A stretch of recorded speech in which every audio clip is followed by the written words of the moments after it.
Hello, Happy New Year, and welcome to Issues and Ideas. I'm Chris DeBello. A new year brings about new earning opportunities for people in 19 states. Those are the 19 states where the minimum wage has increased as of January 1st. Arizona, California, Colorado, Connecticut, Hawaii, Maine, Michigan, Minnesota, Missouri, Montana, Nebraska, New Jersey, New York, Ohio, Rhode Island, South Dakota, Vermont, Virginia, as well as Washington State.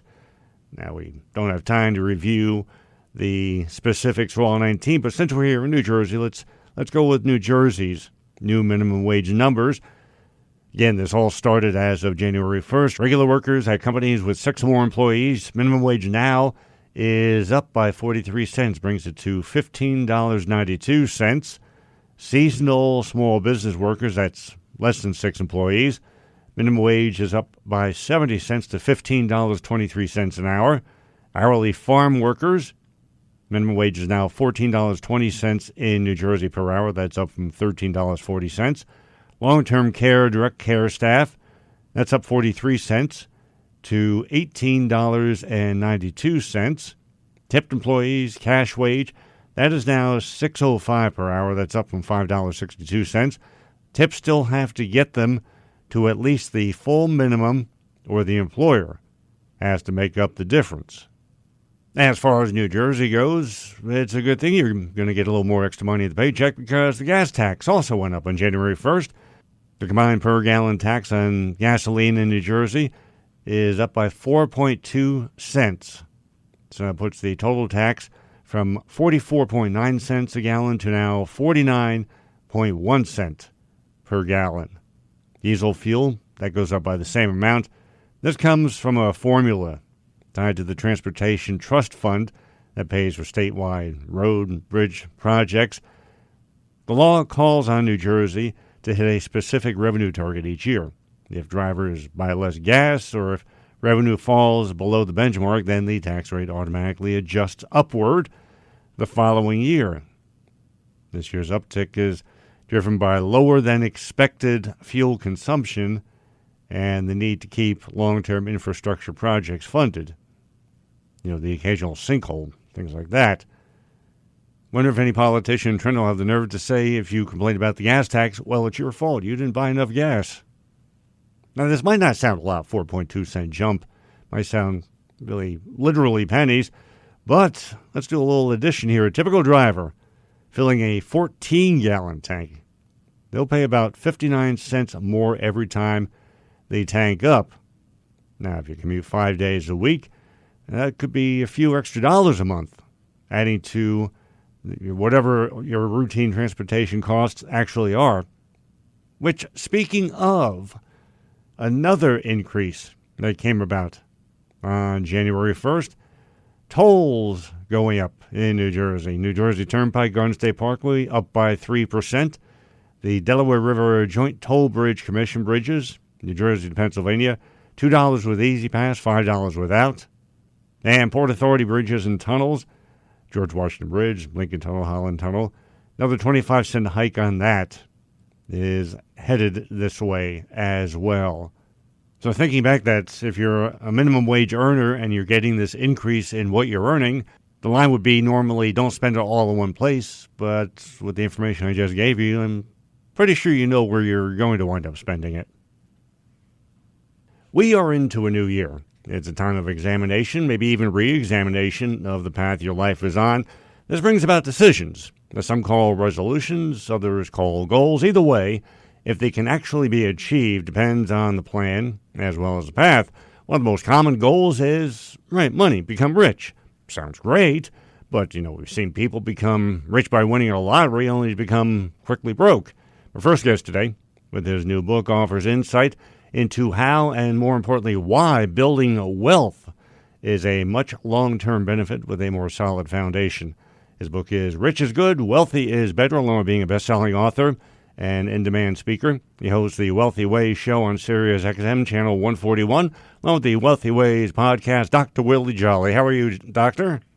I'm doing great, Chris. How are you today? Well, I want to congratulate you on this book because, along with being a fast read, no matter where you are, rich, wealth, somewhere between or just starting off, You've nailed it. WillieJolley.com. Rich is good. WealthyIsBetter.com, the two respective websites, and we do have those on our homepage as well.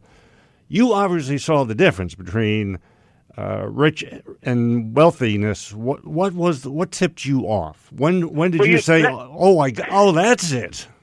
You hit it right on the head.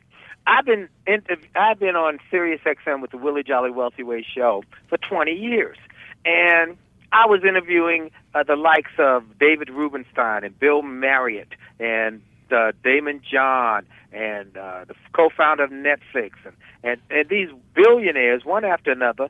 And then one day that proverbial light bulb that we see in cartoons went off above my head. I said, I finally get it. There's rich and there's wealthy, and they're not the same. Oh my goodness! Now I'm an educated man, Chris. I thought I knew what wealthy was, but I said maybe I'm the outlier here. Maybe I'm the only one who don't know it. So I started doing surveys around the country, and when I'd go to speak at these major corporations and other groups, and I'd say, hey, let me ask you a question. When you hear the word rich, what do you think of? And the number one answer was $1 million. You got $1 million, you're rich. Okay, I said, great. If $1 million is rich, then what's wealthy? And they'll look up in the air and they'll turn it and they'll think for a moment, they'll ponder, and they'll say, I guess 5 million, 10 million, maybe $1 billion. I said, is that the only difference between being rich and being wealthy? They said, yes, that's it. And that's when I knew that most people were like me. I did not know what it was until that day, what you just said. The light bulb went off. And that's when I said, I got it. Then I called these people who I'd interviewed, who were billionaires, and say, hey, am I on the right thing with this theory? They said, you're absolutely right. I said, well, why didn't you tell me during the interview? They said, because we're busy creating wealth. We just giving you. And so I started writing the book. Now I'm going to give to everybody what the secret is right from the start. Just right from the start. Rich is a result of money you earn from what you do. Wealthy is the money you generate from what you own. Let me say it again. Rich is the result of money you earn during the day, usually, from what you do. Wealthy is money you generate from what you own, usually while you're sleeping. A couple weeks ago, I was in Cleveland, Ohio. I'm speaking in Cleveland, and the host takes me to lunch. And while at lunch, very nice restaurant, he sees one of the star players from the Cleveland Browns football team walk by.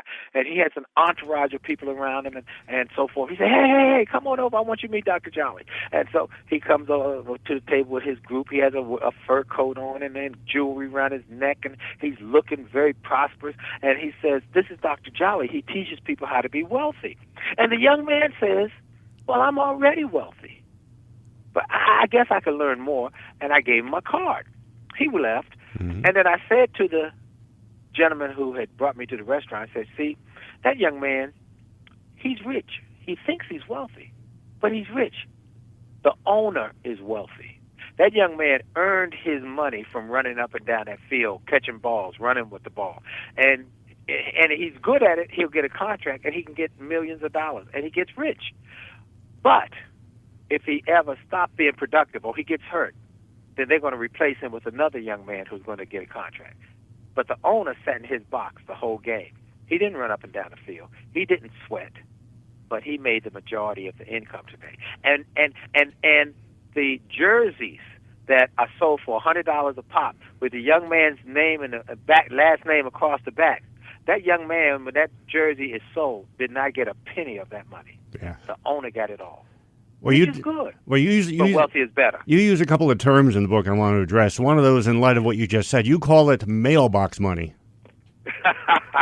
Mailbox money is money that when I was in doing jingles, I used to be a singer before I became a speaker, and I was a well-known jingle singer. We would get a royalty, and that would come in the mailbox. We recorded the jingle maybe a year ago, 5 years ago, but we would get money. That's called a royalty, and that is money that helps you create wealth, because that money, I didn't have to work for. I did it one time, but I got revenues multiple times. That's mailbox. What you want to do is you want to create revenues while you sleep, while you're not working. And so that's the difference between being rich and wealthy. And so I'm encouraging people to learn the difference. Look, Chris, there are two groups that this book is focused on. First are the people who want to be wealthy but don't know how to do it. They'll learn from all these people I interviewed how to do it. But the second group, Chris, is where the big wow is. All the people who have worked hard, scrimped, saved, sacrificed to create a nest egg, but they're concerned that their children are going to squander it. Or as one man said, my greatest fear is that my children will not treat my money like I treated my money, and that they will go through in months what it took me decades and decades and decades to grow. He said, everybody who is going to get in my will has to read this book. It's mandatory, because they're not going to squander my money. They're not going to do it. That's the thing. If the education system won't provide financial literacy, it's up to the wealthy holder to do it before they pass it along. That's right. That's exactly right. So that's what we're doing, and this book is like, last night I was at an event, and I spoke, and a couple came up, and they said, we want 5 books right now, 5 books. We want one for us and one for each of our 4 children, because they've never been taught. They're very successful, but no one ever taught them about money. We tried to talk to them about money, but they just spend money like it's water. And often they are working every day, but they get short. At the end of the month, they come, hey, we need a little help with our rent. We need a little help with our car note. Now, they're working every day, but they're spending because they don't know how to manage their money. I want that book for them. I said, you got a deal. And they bought 5 copies of the book. And many people are buying 5, 7. One lady bought a box of them. She said, I got lots of family members. Everybody who might be in my will has to read this book. It's mandatory. Wow. And I think what you do is you bring everyone into the path to being wealthy, especially with the 5 types of wealth, because that's the major wake-up call. I think people think of rich or wealth as one-dimensional, where it right. has a lot of facets to it, and they need to be, if not complete, at least as strong. Otherwise, I mean, you can't build a building roof first. You have to build the foundation first. Right. It starts with your mindset. Wealth is built in your mind. It starts with your mindset. You know, people every year, we hear somebody wins the lottery. Okay, they win the lottery and they get rich, but unfortunately, it doesn't last. We hear that they're broke in 5 years. They've gone through it because it's a mindset. You start with your mindset, or I talk about in the book people who, like a lady whose name is Mary Ellen Pleasant, who was a domestic worker. She never made more than $6,000 a year cleaning people's homes and so forth. But when she died, she had $2.7 million because she had a mindset to invest the margin. What's the margin? You live below your means, and the difference between what you make and what you're able to live on, if you can get that margin and invest it, you can become wealthy. Or the lady who she worked as a legal secretary, and she never made more than $45,000 a year, but she learned from the lawyers who were placing placing bids on stocks and bonds, who were buying stocks and bonds. She learned from them how to invest, what they were investing in, and she did what they did. When she retired, making $45,000, she had $8 million in her investment account. It's really as simple. After having read Dr. Jolley's book, think of it as running a race. You want to picture the finish line, obviously, because you have to know where you're going, but don't skip over that hill on mile 15 or that deep bend in mile 9, because that could tip you over and blow out a quad, and you're not going to finish the race. So a complete total plan with mindset and heart and spirit, as well as information and knowledge. Learn from those who have done what you're looking to do. You'll see all that and more, because at the end of each chapter, there's a QR code you scan. You can get, as they say in TV and commercials, but wait, there's more information, more lessons, more firsthand experience for you to benefit from and to grow, not rich, but wealthy through. Again, the book is Rich is Good, Wealthy is Better, WillieJolley.com. Rich is Good, Wealthy is Better.com. The respective websites. Check them out on Sirius XM Channel 141, his Wealthy Ways podcast as well, wherever you get your podcast. Dr. Willie Jolley, you are helping people start the new year off with the right map they need and the right lessons they require for their personal financial literacy and their hope for better days ahead for not just their lives, but generational wealth as well. Thanks so much for being here. Thank you for having me, Chris. It's always a privilege and a pleasure, a treat and a treasure, a joy beyond measure for me to be on with you. Have a great day. Happy New Year. I want to take time to do a little something for the new members of our listening audience who have come to the show via the podcasting that we now do in tandem with being on over-the-air radio, as they technically call it. I developed issues and ideas with a specific purpose to alert you ahead of time of what's coming down the pike, what's about to happen, what's going to happen, and why you should care, while other shows react to what's already happened and try to explain it, or, depending on their political persuasion, make excuses for it. So I want to do a couple of examples. Yeah, mainly for the newer people, but I think these are conversations worthy for all of us to go back and listen to from this past year. Back in June, I spoke with Debra Wentz about how planned federal funding cuts in the 988 suicide lifeline would directly and negatively impact the LGBTQ plus youth community. Here's that conversation.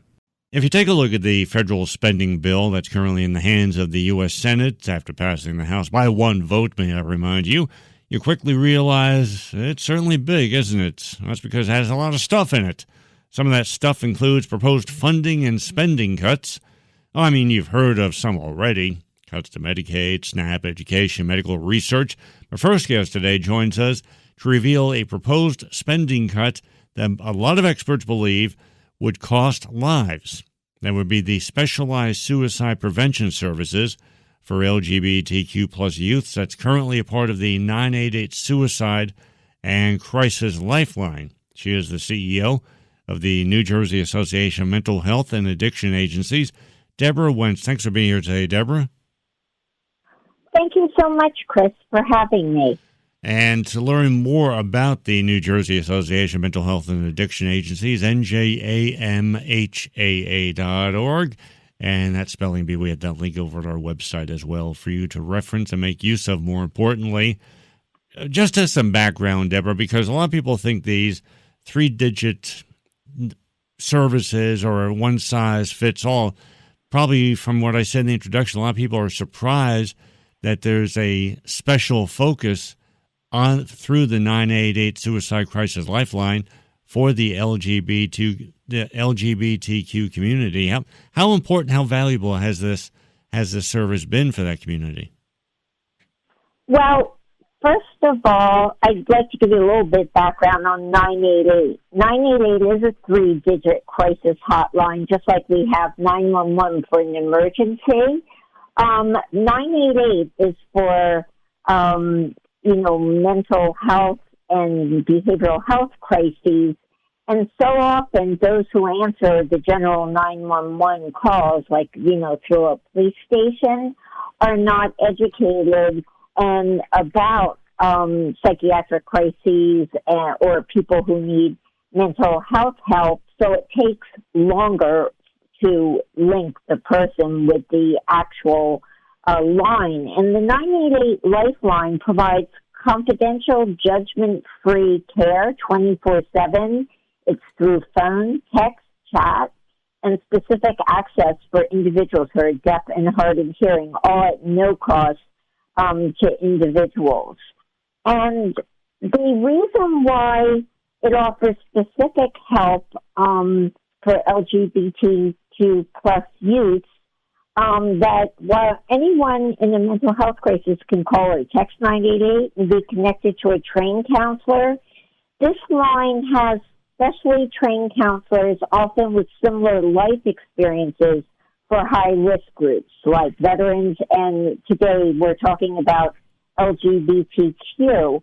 And it's very important for LGBTQ plus young people to have access to LGBTQ plus affirming spaces and transgender and non-binary youth who have access to those spaces because those who have the access to report lower rates of attempting suicide compared to those who did not. And it's very important for people to identify, whether in counseling, in crisis, with someone that they feel relates to them, is non-judgmental, and shares their experience. And the 5 most common ways that LGBTQ plus youth report feeling supported by their parents and caregivers. I think this is important that, that they've been welcoming to their LGBTQ friends or partners.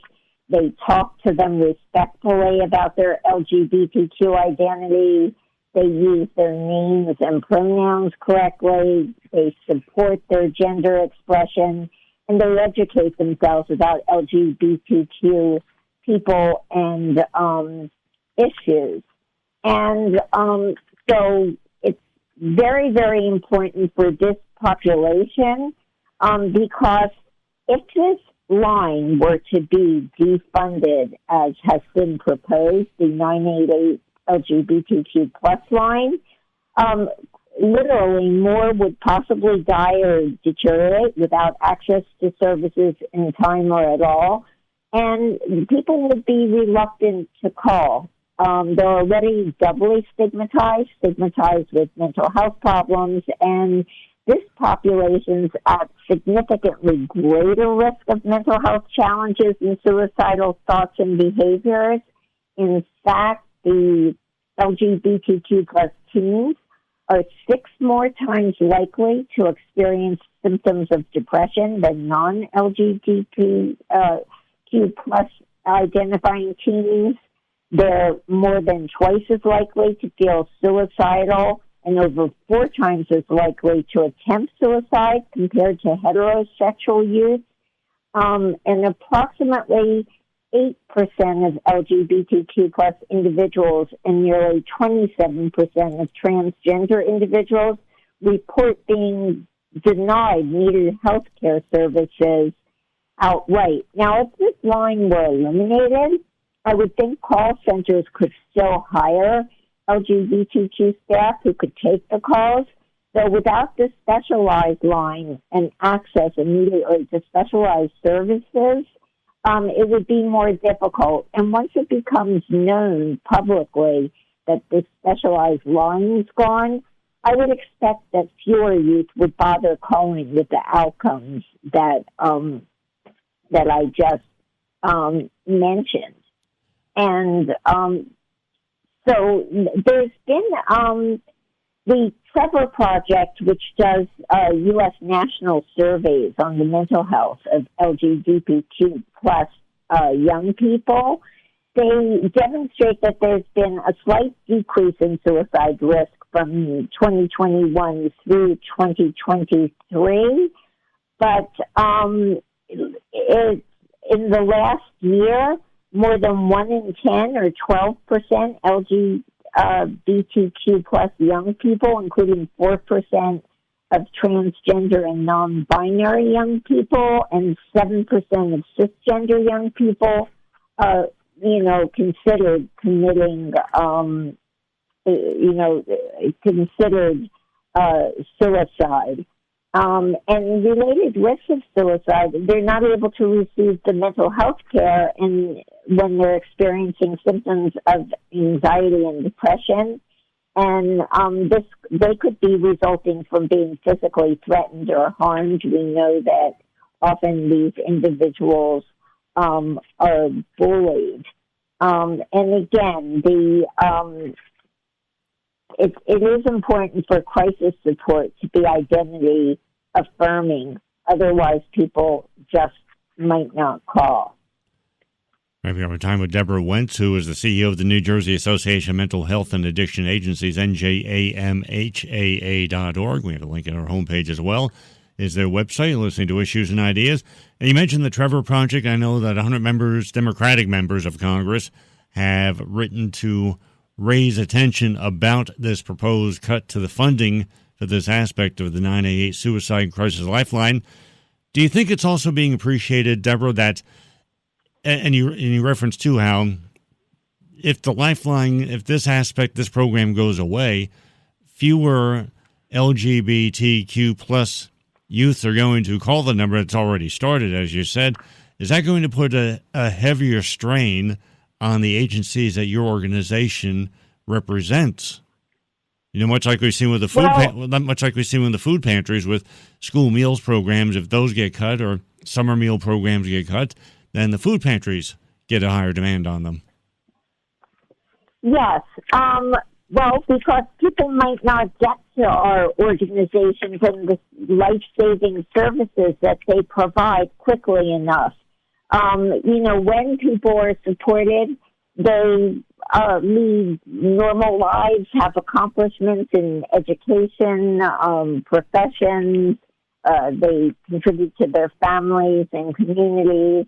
When, if not, the outcome could be disastrous. I would like to clear up, though, too, this threat of specifically cutting LGBTQ 988. There's confusion about the future of suicide prevention programs, including the nation's mental health crisis line.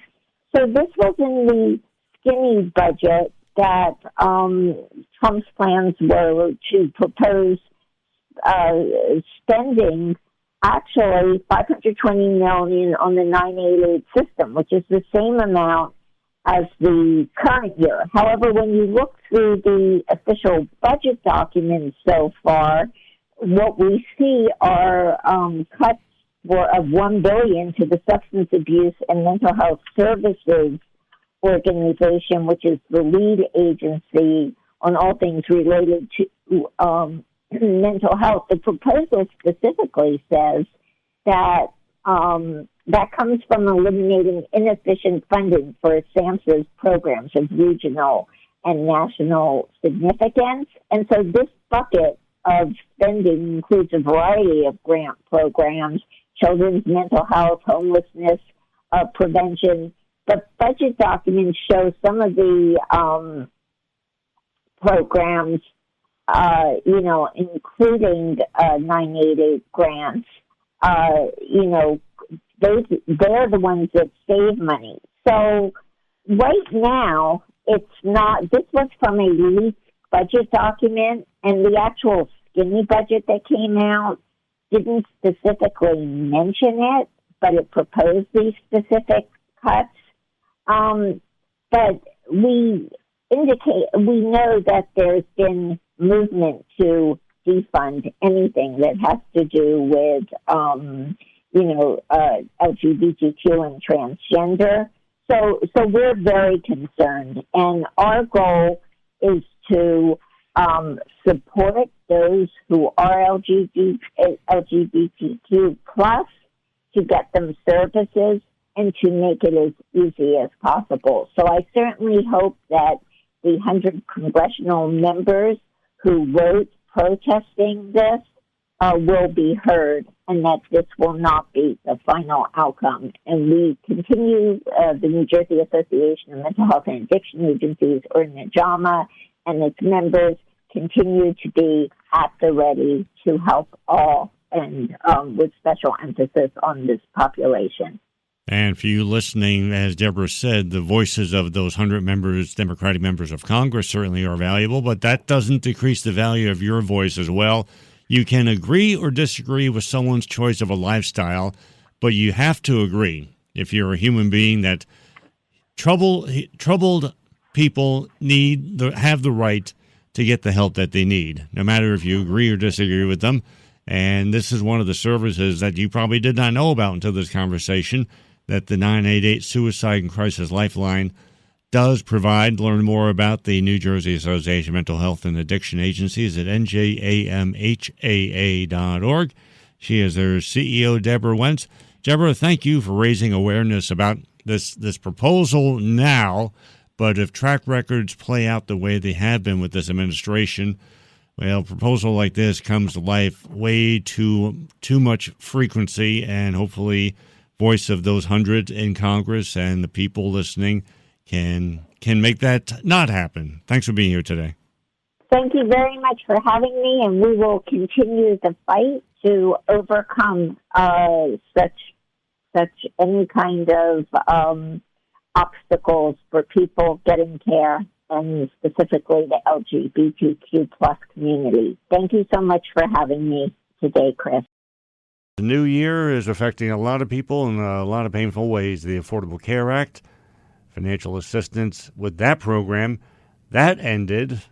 I have to wait and see how things unfold over the course of this month, because that's when the last of the funding bills have to be decided upon between Congress, and will the Democrats make another stand in support of returning financial assistance for people's health care.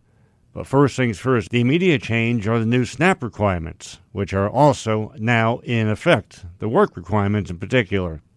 SNAP recipients who work and earn more than $217.50 per week before taxes, you can still get your benefits. Everyone else, you have to submit documentation proving that you either volunteer, you work 20 hours a week, or you wind up losing your benefits after 3 months. Now, this applies for adults between 18 and 64 years old who do not have a dependent child under 14 years old and are considered physically and mentally able to work. Veterans, former foster youth, you must also meet the work requirements. Now, people who fall under these categories have to find work or provide documentation showing they either have a medical condition or have caregiver responsibilities that prevent them from going out and working. Well, you'll be notified if your SNAP benefits are going to be brought to an end. You should expect a letter of ineligibility some point between now and March, which to me that sounds like, boy, they must have a lot of letters I have to go out. And don't be surprised if you get a letter saying you're out when you should still be in. That can be brought about if your work or exemption status isn't on record the way it should be. So you can appeal. There's an appeal process. If you get a letter notifying you that your SNAP benefits have been terminated, you also get a form with instructions for how to appeal the decision. You only have 15 days to do it. To remain on SNAP, people who miss that deadline and lose their benefits, you could still appeal within a 90-day period to have their benefits reinstated. You should indicate why you believe that you're eligible for SNAP, such as meeting the work requirements, living with a chronic health condition, for example. Most decisions are made within 2 months, and hearings are usually done over the phone. Now, if you believe your SNAP application was incorrectly denied, or you're not really happy with the SNAP benefit you're getting, you also have the right to an appeal hearing about that. That's through your state's Department of Human Services. So just a fast review. As of January 1st, food purchase bans went into place. States like Florida, Iowa, Indiana, West Virginia, for example, they're scheduled to start prohibiting the purchase of what are deemed unhealthy items. Things like soda, candy, or sugary snacks, as they call them, with any SNAP benefits. Now, as far as general implementation, states that receive temporary waivers, they're starting full rollout of the new eligibility and work rules as of, again, January 1st. But on March 1st of this year, states with specific court-ordered or administrative delays, that includes New York, California, Illinois, they're expected to start enforcing also the expanded work requirements. As I said in the opening of the last segment, the goal of Issues and Ideas is to alert you before something happens versus explaining what just happened. And this is, again, primarily for our new listeners via the podcast platforms, but for all of us as well, because it is a good reminder of where we've come and the work we still have to do. This was in the aftermath of the Charlie Kirk assassination, when, the finger-pointing, all the political violence comes from the left. Well, here's a talk I had with Alex Nowrasteh, who, through facts and history, proved a very different view of the situation regarding political violence in America. Let's go back to that conversation from late last year. The assassination of Charlie Kirk was an obvious tragedy which raises legitimate questions about political violence, threat awareness, prevention. The aftermath of the assassination has instead been responded to in ways that are limiting freedoms and pitting people against each other. I feel the need to repeat this. Charlie Kirk's assassination was a tragedy. First and foremost for the Kirk family, but for the nation as well. And anyone who's celebrating it is truly a troubled person. So that being said, is political violence truly overtaking our country? Has the president seen more political violence in the past? With us now to examine all this, which he has also done in an article published over at the website for the CATO Institute, is the Vice President for Economic and Social Policy Studies with the aforementioned CATO Institute, Alex Nowrasteh. How are you today, Alex? I'm doing well. How are you? Good to have you here to talk about this in with reality and not personal purpose, I guess I'll call it, for lack of a better phrase at the moment. Cato.org, you're right. You can read Alex's article that we're going to work with here, as well as explore the other points of focus of the CATO Institute. Your article, Politically Motivated Violence is Rare in the United States. Let's get some definitions down first. As far as political violence, is that also defined as domestic terrorism by any organization, such as the FBI, for example? Yes, the overlap is 100%. So by political, what terrorism is politically motivated violence or violence to further an economic, social, religious agenda, right? So something like Al-Qaeda is a domestic terror group, and they are committing their terrorism to try to affect policy, to try to change the world. So they're not normal criminals in that way. I wanted to put that before you, the listener, because as we go along here, there's an important difference you have to make when you look at the stats, which are slim, surprisingly. How many people do you think your research and the statistics you've arrived at are going to surprise people? Because when you look at the imagery, the verbal imagery that is being painted, we're seeing, as I said, in the aftermath, one single horrible act being used to do everything ranging from, we had the vice president say to people, if someone you work with, someone you go to school with is saying the quote-unquote wrong thing, report them to your superiors, to Starbucks being all but ordered to change the name of Charlie Kirk's favorite drink on their menu to include his name, otherwise there'll be trouble. I mean, the reaction for one tragic incident does make one believe that, okay, we've seen a lot of this, we have to do something about this now. What do the statistics say about the level of politically motivated violence that we've seen in America? The statistics paint the exact opposite picture. Politically motivated terrorist attacks and violence are extremely rare in the United States. Since 2020, there have been a total of 79 people murdered in attacks on the U.S. soil in politically motivated violence. This includes people murdered by, Islamists, left-wingers, right-wingers, other weird ideologies, foreign nationalists.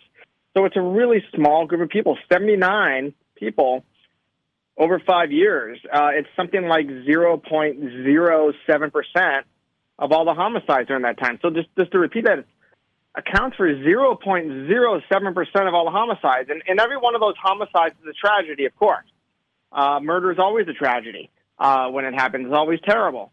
But if we're going to have this massive reordering of society, we're going to have the government clamping down on free speech, we're going to have this new wave of cancellations, it had at least better be in reaction to something that is a massive nationwide threat that is escalating, and 79 murders since 2020 is not that. Do you think part of the imagery or the false impression of politically motivated terrorist attacks in the U.S. are because we've seen a greater, the frequency has increased more in the present than the past? If someone doesn't go to the internet to look it up, they'll think, okay, remember Ford? Someone tried to shoot President Ford in the 70s, and I don't remember anything happening until Reagan got shot in 81. So there's a gap in those two, in that time realm, versus today where it's not every month, but a lot more frequent than it was back then. Do you think that's part of the reason why the picture is being painted such as it is? Well, I think part of it is we just remember stuff that happened more recently better than things that happened a long time ago. And today, in this social media age where we all have cameras and videos in our pocket because of phones and cell phones, everything is recorded. So you can see, like, that horrible image. I mean, I watched the video, unfortunately, of when Kirk was shot. And it is a gory, brutal, bloody video. I'm always going to remember that, right? Even if I never see it again, I'm always going to remember it. It's always going to make an impression on me. Whereas if this had happened like 20, 30 years ago, the odds are there would not have been a video of it at all, right? So, and I think when things are recorded this way, it really makes a bigger impact on the psyches of Americans who see this. Now, your research, as you state in the article, came up with the number 3,599 people have been murdered in politically motivated terrorist attacks in the U.S. from January 1st, 1975 through September 10th of 2025. How much does that number change if you remove the 9/11 attacks out of the equation? So it does change it quite a bit. The 9/11 attacks are the deadliest terrorist attacks in world history, and of course in the U.S. as well. So if you take them out, that number drops by 83%, down to 620, which is just an enormous decrease. So, like, when you look at this data, when you think about terrorism, politically motivated violence in the U.S., it is dominated by 9/11. And I think the reason why you take out 9/11 is so that you can really focus on the remaining attackers. Because if you leave 9/11 in there, I mean, the data set is just basically 9/11. And that doesn't tell you anything about any other terrorism or politically motivated crimes that are out there. Let's get into that part, because as we're hearing right now from the Trump administration, most recently, the FBI is now going to label all transgender people. This is all based on the fact that the shooter, Charlie Kirk, was living with, dating, whatever that relationship was with a transgender person. So the FBI is now going to label transgender people violent extremists. And the mantra is all political violence comes from the left. If you look at the numbers overall, but then if you break down the percentages by excluding September 11th, what are we told? So what we see, excluding September 11th, is that the number of people murdered in these attacks by right-wingers accounts for 63% of the total. Left-wingers account for 10%, and Islamist terrorists, other Islamist terrorists, account for 23%. So just based on that period of time, the evidence is that right-wing terrorists kill about 6 times as many people as left-wing terrorists. So Alex Nowrasteh, who is the Vice President for Economic and Social Policy Studies with the CATO Institute, cato.org, their website, and you are listening to Issues and Ideas. Let me repeat those stats again that Alex just shared. Murders and politically motivated terrorism, excluding September 11th, perpetrated by the right, 63%, perpetrated by Islamists, 23%, perpetrated by the left, 10%. In this day and time, Alex, are those numbers actually going to be heard, or even more so, because I see this all the time on my social media feeds as well as others. You post these factual statistics, and what's the response by those who it calls out? Fake news. Oftentimes the response is that they don't believe it. They think it's a conspiracy. They think that I have lied. I share with them the evidence and data, because you can download my evidence from the website. You can download the names and you can check them out for yourself to see if I made a mistake, if you want, or see if I misclassified something. So a lot of them just do not believe it. And then there's another group of people who just say, wow, I thought this was a bigger problem, but I'm a little relieved. Because I think a lot of people out there, the news cycle really depends on bad things happening. People tend to pay attention to bad things. But there is a larger segment of people out there than I thought who just want to know what's going on and are relieved to know that it's when they find out that there are fewer bad things than they thought. And then there's another group of people, this is the third group, they just want to think the world is burning no matter what. and they were really upset to know that the world is a little bit better off than they thought. Well, there's no doubt that we have issues, emotional, political, every point in between here in America. But unless people understand and respect the facts of the statistics, we're not going to find many answers anytime soon, are we, Alex? We're definitely not. And I think our duty as adults, our duty as Americans, our duty as rational people is to try to see the world as accurately as possible. That means acknowledging problems, which absolutely do exist. It also means acknowledging when things are going pretty well, which is how most things are going. This country is a wonderful place to live. In my estimation, it's the best place to live in all of human history right now. We are lucky to be Americans. We're lucky to be alive. That's why so much of the world wants to come here. And we need to be, I think, a little less negative about all of that. We need to be a little bit more positive, because that is what comports with reality, not this really negative doomsday image. I'm going to post a link over at our homepage to Alex's column over at the CATO website, Politically Motivated Violence is Rare in the United States, because within the article are links to the material that he used for the research. So when you're reading the article, if you're starting to have doubts about what you're reading, you could find Alex brings his backup, like any good person with the truth should do. And that's something I do, again, on my social media pages. Maybe you've seen that, too. Someone makes a charge, an empty charge, I say, prove it. So they can either prove it, or more often than not, too many of them say, look it up yourself. I'm not doing your homework for you. Well, that kind of diminishes what you're trying to prove with what you're purporting. But what Alex does, he brings the backup that will hopefully educate you into the reality of what is obviously a dangerous situation. But thankfully, the frequency isn't as much as the imagery leads one to believe. You can find out more about Alex's work, the work of the CATO Institute, at their website, cato.org. He is the Vice President for Economic and Social Policy Studies with the CATO Institute. Alex Nowrasteh, thanks so much for helping us gain a better understanding of the reality of what is a momentarily, I'll say, hopefully dark situation with remedies that are possible. Thanks for being here today. Thank you for having me. I appreciate it. We are now into the year 2026. So did you make a New Year's resolution? All right, how's it working out so far?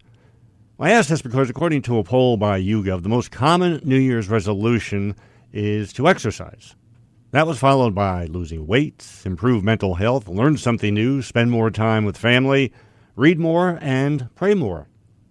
Another study concluded that the average New Year's resolution lasts just under 4 months. Bringing the finding down a bit further, 25% of resolutions are broken within the first week of January.